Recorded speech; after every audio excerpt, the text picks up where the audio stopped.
Welcome to Blaes and Gottsch. I'm Teresa Blaes, and today I have got my co-host, my all-around good friend, my fellow crazy football fan, Mischelle Saunders. Gottsch. Mischelle, uh, I think we're at the end of the season. How are you? I am climbing out of the trenches here in the Kansas City area. Thankfully, the snowstorms moved east and south, and we're starting to get our mojo back. We've got a little sunshine. And guess what? The Chiefs made it back from Denver. So I think they're on a bye. We're all just kind of, you know, waiting for these games, right? Yeah, That's why we're yep, here today, yeah. right? We're going into wild cards first off, and I think they have released the schedule for the wild cards, but we'll get to that. Cool. The There were only two games of note that we're talking about because the Chiefs played Denver and Arizona played the 49ers. And so let's start with the worst of the two games, I think. And I would say that would be Chiefs and Denver. It depends on how you look at it. Well, getting blown out by Denver was pretty bad. Uh, Getting blown out by Denver when you're playing your worst people on the field, including a quarterback that's never practiced with a team of young players. I think what they did was give their players and starters, it was a good strategy. I don't Yeah, think they were blown out by Denver by any means. They didn't play their starting team. They played their backup quarterback who had no experience with any of their young players. So they were yeah, out there kind of like a preseason game. And they really didn't give padiddle whether they won that game or not, because guess what? They didn't want to have to deal with Joe Burrows. yeah, I could see that. I was just like, I was just shocked because I mean Denver came out like guns firing, but they really had no choice. They had to do it. Yeah, they really did. And even Andy Reid stepped up to the mic and told everyone, hey, he thought Denver did an outstanding job playing against the Chiefs, but they didn't care. Their egos weren't there. Now, I will say I cared because I was like, I don't really care if you're playing your worst players. I don't want you to lose to Denver at anyway. But they didn't care yeah, because and they didn't want to face Burrows. And I understand he's disappointed.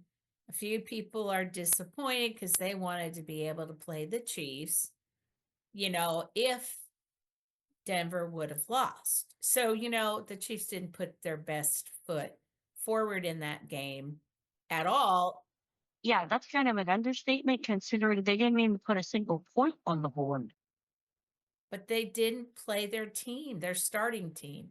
No, I get that. I get that. I Yeah. was just like, Yeah. I They have that. played their worst players. Yeah, I have just never seen them put up a game. Um, it was like 38-0, and I was just like, no, was it 48-0 or so? It was Uh, something like that, and I was like sitting there watching it, going, "Are you kidding me?" And well, finally, finally, they could take the loss. They didn't care. It's apparent. I mean, I even put a post out there on Facebook. I tagged you on it and it says, apparently the Chiefs don't really care if they beat the Broncos. yeah, And a lot of people came back with opinions. yeah, And they were all, some were like, yay, the Broncos won. Oh, don't you have it in your heart to support the Broncos? You've lived here in Colorado all those years. You can't just give the Broncos a little credit.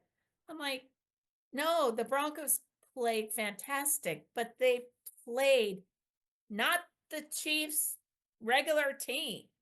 right. And I They, and let's face it, I mean, it is like you said, the Broncos came out. I mean, I every almost every game I am more and more impressed by Bo Nix and what he's able to do. Well, he played his heart out. Oh, That he did. guy played so hard. I And you mean, could see that's it. why the Chiefs, Andy Reid said, "Hey, I give credit to the way the Broncos played, but they didn't play the best of the Chiefs team." No. So they may end up having to. They may Yeah. all come around and they have to all play again. Then, to me, that's an even match. Let's see where that is. Yeah, but think I'm gonna be interested to see because I think the Broncos are playing in Buffalo. Yeah, Mark and I talked a lot about that. Ooh. That's Are gonna be they a test. playing in Buffalo? Are they playing? I am not sure. I would Okay. assume I think it's gonna be in Buffalo because I know yeah, I think it might be in Buffalo, but I'm not 100% sure. I think if it is, it's gonna be a big test for this team. Yeah, And it and it, it is. and can Bo Nix, this rookie quarterback who seems to have put the team on his back, can he step up and lead this team to a victory? You know, he's a young quarterback, but he's learned a whole lot this season. Oh yeah, And he's got a whole season under his belt. Well, Josh Allen, that he d- has a few that seasons under his guy, belt. he is really, really, really, really good. Yeah, he is. Josh I'm Allen is really good. and I think if I had to pick a winner, I don't want to pick against the Broncos. I don't, but I think experience is going to win this one. Well, Teresa, I have to say the same. I think I just I think I have to agree with you as much as I want to see I mean, I always want to see the underdog shine, yep. but I know how hungry Josh Allen is now. I think if my facts are correct, he played a lot of the games with a broken hand. Dude, that's a bit wow. I think so.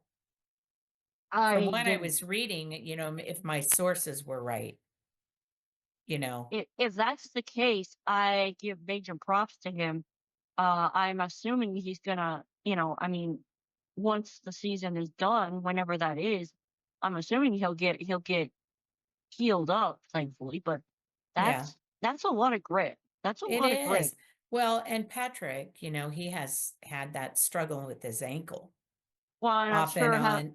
I'm sure having 2 weeks to let that ankle recover is gonna help. And his wife's going to have a baby any day now. Oh, Third baby. She's lifting weights with two of her kids, and she's got a week left in her pregnancy. I mean, she could deliver like now. wow. I mean, so what great timing, because he is such a great dad. He really is a great dad. And so I know this is a burden on him. Mhm. His wife needs to have that baby before they hit the road, Jack, and play. I No think. kidding. I No mean, kidding. he's a great Well, competitor. He's a great competitor and a professional, and he's going to give it his best.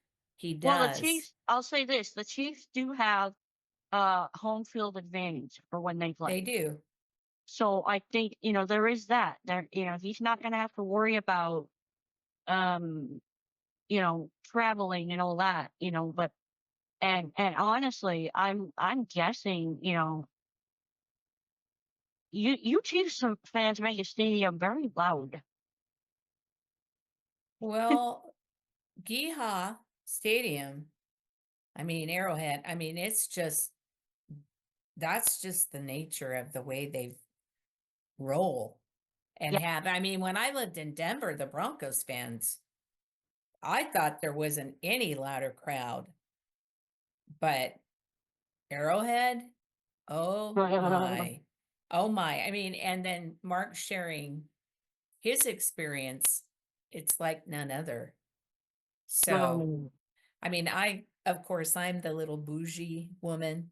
I like to have it a little like, give me the foolish lounge and let me enjoy what I want to enjoy. And I don't want to be right. out there, moving myself around, freezing to death like some of these people.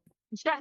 Yeah. I'm just picturing all these people out there in freezing temperatures. Oh, they Yeah. do it. Yeah. Oh, yeah.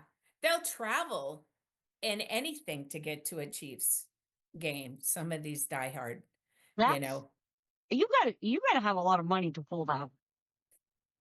Uh yeah, I really think so. You got to have deep pockets and you have better have lots of investments and everything already there so that Uh-huh. this is your entertainment type, this is what you do, how you roll in your hobby. But, you know, I love football. Don't get me wrong, but But yeah, exactly. Exactly. I'm the same way. Like, you know, would I like to go see a few football games? Sure. Am I gonna like I kind of need to like get money coming in on the regular before that happens. So, yeah, we're not doing that. yeah, well, I mean, if we had someone in our family that was playing pro ball, Yeah, you that know would what I be mean? different. Now that's a whole different story. And I think a lot of these people they do that. They have family members or cousins or that those are Mhm. they are just diehard in that or part ownership. And which by the way, my dad told me something. I wanted to look this up because I'm having a hard time believing this. That Jerry Jones is selling the Cowboys and I don't know when or who. I don't know. Um, I don't know. I think he's been trying to sell the Cowboys for a while. He's been a their owner for years, hasn't he? Yes, absolutely. Um, and I their head coach is in question, I think, right now. Well, Mike considering they Mike didn't have a very McCarthy. yeah, they didn't have a Yeah. very good season. The Cowboys, Yeah. there were a No. few, no, they had a really bad season. Um, and it's funny, like watching these teams that just didn't do so well. I'm kind of watching them and going, all right, so what are you going to do to make some changes? Because yeah, you have some fixing to do. I mean, Yeah, the it'll the yeah. Giants, the Panthers, the Patriots were horrid this year. I know Yeah, they're gonna do some cleanup on that too. they better, because I don't think the Patriots fans are going to put up with a few seasons of that kind of ball. Yeah. Well, it'll be interesting to see what this next season's going to be, but I do think we have some exciting times. And I told you, if the Chiefs do a three-peat, we like back to back to back, I am thinking seriously about if there is a possibility of doing this, getting a pop-up and getting it in uh, my home and then tailgating pop up for the Super Bowl and inviting friends and family. And Oh, I love that. Yeah. I mean, I don't know because they're probably already all taken by now. Everybody got dibs on them because everyone's thinking the Chiefs are going to go. But you know what? That will be Yeah, amazing. we'll Now, have to I've see. already bought my playoff bundle. Um, I usually buy a couple things, and they had a big sale on it, but we'll see. We'll see. Well, let's switch gears for a minute because I do want to talk about another game and a little bit of controversy that's been popping up. Um, Arizona ended their season on a win. They beat San Fran, the 49ers, uh, 38 or 34, I think it was, to 24 or something like that. And a lot of people going into this game have been crying foul because of Kyler Murray's play coming into this game. And I've been kind of watching some of the backlash, and honestly, he deserved it. I mean, with some of the previous games, it was just, oh God, it was bad. It was just bad. And I've talked about that on previous shows. I'm not going to go into that. But this game, he actually played like a professional football player. What's the deal? Why is he so inconsistent? That's the $1 million question. I mean, I honestly don't know. I don't know what the difference is. Um, I just know when he's on point, he throws dimes, and Marvin Harrison Jr., the rookie, that guy has a pair of hands that can catch almost anything. When he's on point, I think that's only going to get better. Because I think they have to work on their communication and they have to work on their timing. You know, they actually did really well. I think Kyler threw for like 4 touchdowns during the game. Well, I'm glad to know they've ended their season with a win. Yeah. Well, and honestly, I think they did better this season, even though you would have liked to have seen them play better and when the games actually matter. They won 4 more games than they won the previous season. So, I mean, I know I gave them a lot of grief, and I know other fans did too, and other podcasters. But I would say they're improving, even though it's slow Yeah. and painful, and I We'll do not. see. Yeah. I think they need to get some offensive line help. I mean, I think their defense is on point. Their defense is nasty. They can get to you and they will make you pay. Okay. I think their defense is one of the best in the league. Yep. I think their offense, if they can get some help on offense and get it so that like Kyler he has the receivers and the tight ends. He has the people that he needs. Now I think the problem is he gets flustered and he gets flushed out of the pocket. And then it's either, okay, do I rush this throw and risk a risk interception, or do I run for it? And that just goes back to, okay, is he feeling pressured, or is the offensive line giving him enough time to throw? So I really want to see them improve some offensive line help this year. Well, it's good for them to improve. And I think, it'll be interesting to see what the outcome is going to be of these playoff games and Oh, yeah. what will come of this Super Bowl. And then I'm really interested in knowing what changes will be made with the Chiefs in the next year. Especially in the, with the draft coming up. Yeah. Yep. And what are they going to do with Travis Kelce too? He's reaching that point. Yeah. Well, is he thinking of retirement? You don't know what really to believe. You hear a bunch of different opinions of his perspectives on things, but I've not seen anything official coming out yet with that.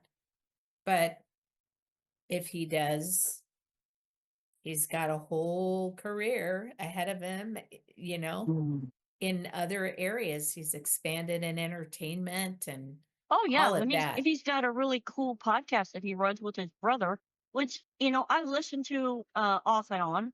It's I mean it's a good show. They do they do really well, and they talk the game, and it's I wouldn't say it's my favorite show, but it's a good show.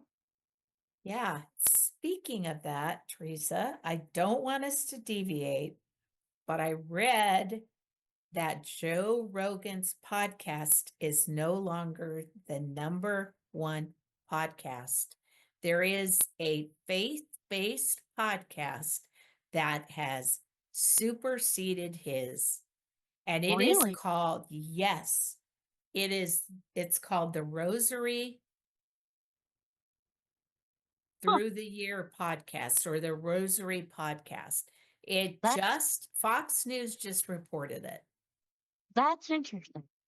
But anyway, it'll be interesting.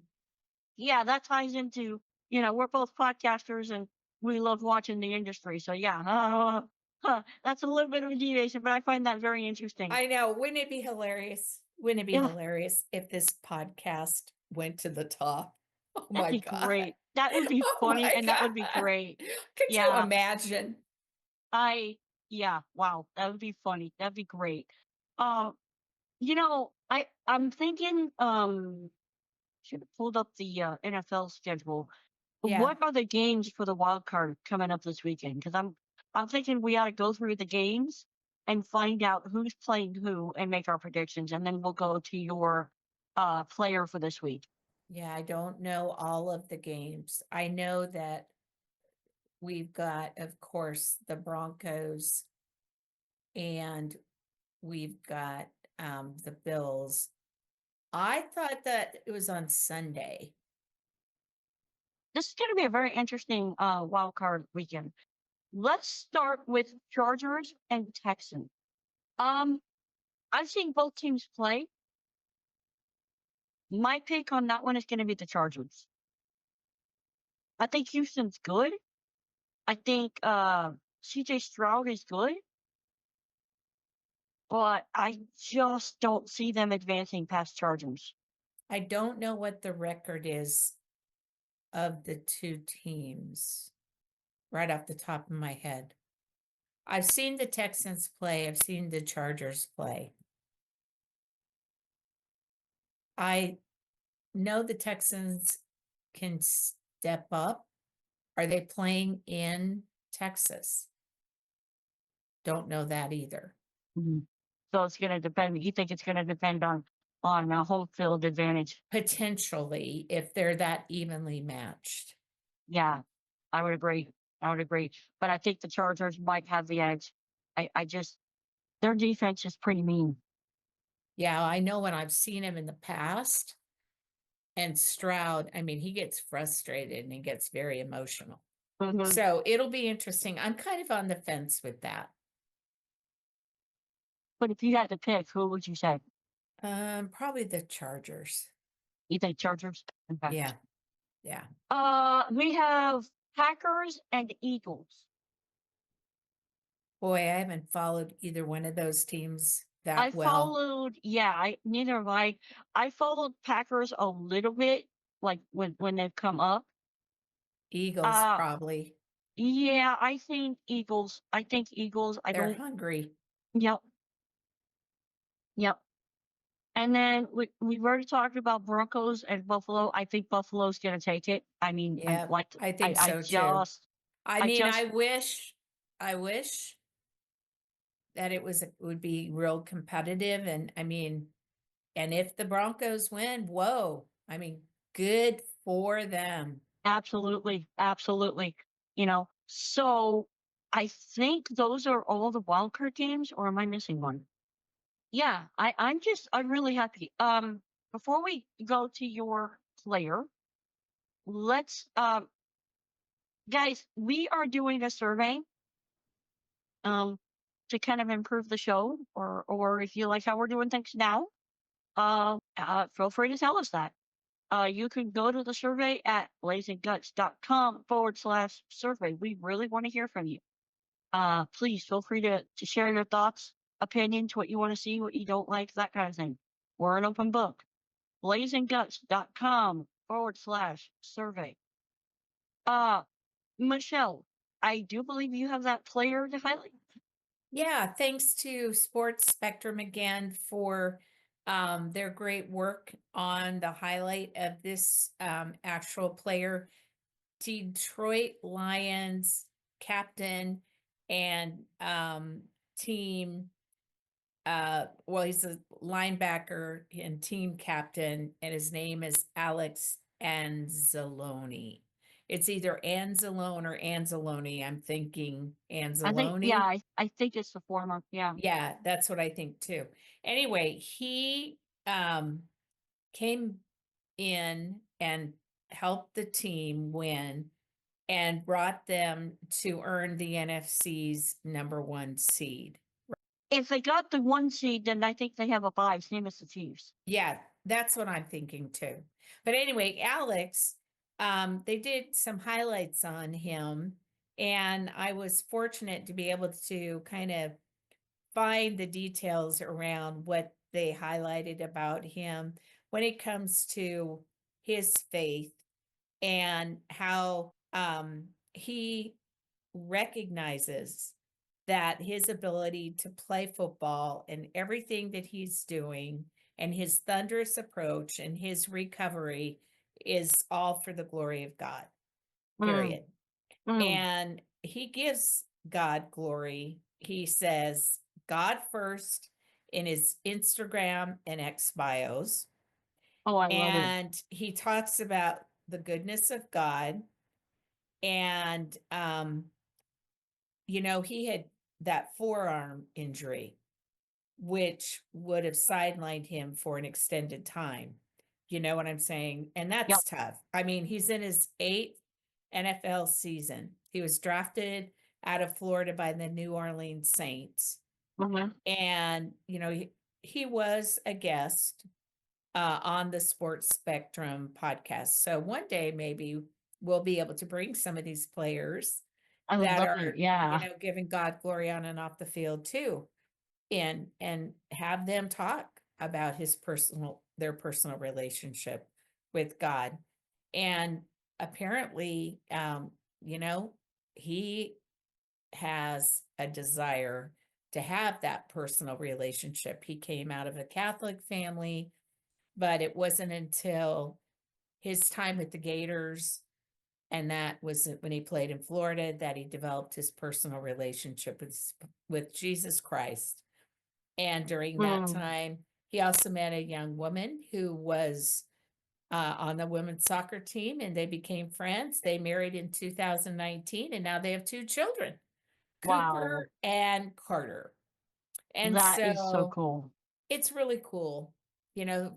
They are giving God glory, and he just had his children baptized, and he is not afraid, you know, to give God, any kind of recognition. That's I think beautiful. that's really cool. Yeah. Well, So I I want to love. give Yep. everybody that, and go check him out.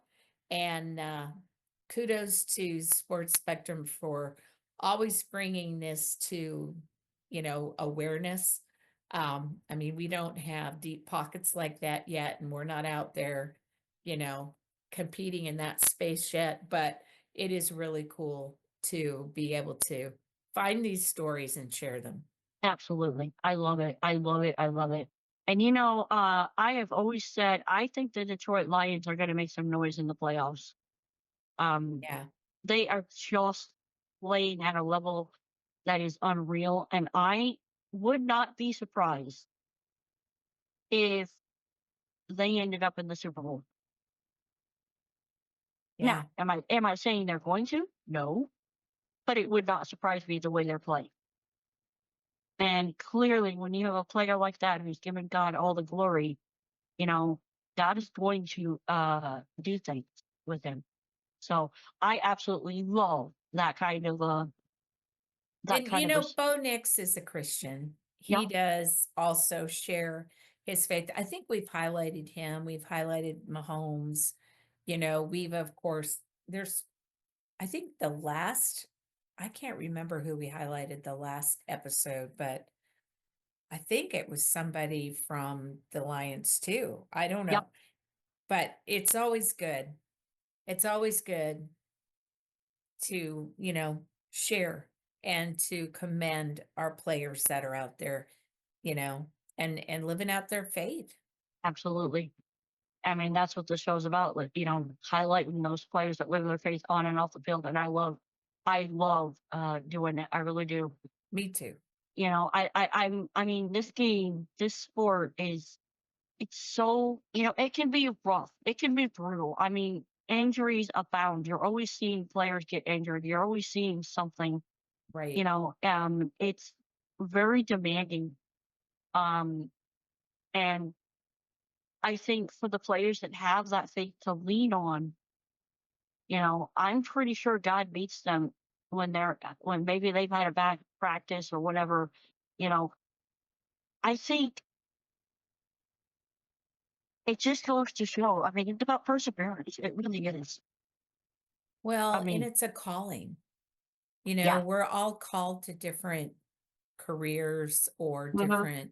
we have all gifts differently and, different life stages and things like that. And, you know, God is with us through each one of those seasons and where we're at. These guys, they take risks, Yeah, they do. and so They put their when bodies on the line. that's right, they really do. It's just like the firefighters, which by the way, I think we should mention here in this episode that, you know, that uh, community in LA that's burning up outside of Mm, LA, the wildfires. I mean, it's really bad. I mean, it is really bad in that area near LA. The mm. wildfires have gone rampant because of the winds and they can't control it. Now, maybe by now they've got more people coming in from other states helping them fight this, but people have lost so much, you know. And Well, so, yeah, our prayers go out to, yeah, yeah, our prayers, we need to be praying because it affects, people's lives, yeah, everything when, we go through these kind of struggles and having to rebuild and all of that. So it'll be interesting, to see where all this shakes out. But I did want to mention that so that our listeners can also know that we're praying for those people and those firefighters that are out there fighting and they're strong and they're courageous, just like our NFL players that go out there and play for the fans. yeah, they really do. And they, you know, I love this sport. I always have and I always will. And so that's why we're doing the show. So, well, Michelle, I think we've covered everything we need to cover. I'm looking forward to a game of wild card games. I'm looking forward to a weekend of it and seeing what happens. Yeah, me too. It'll be interesting to see what the outcome will be. Absolutely. So, with that, uh, I'm Teresa Blaes, along with Mischelle Saunders Gottsch. This has been the Blaes and Gottsch podcast talking God, faith, and football, and we're out.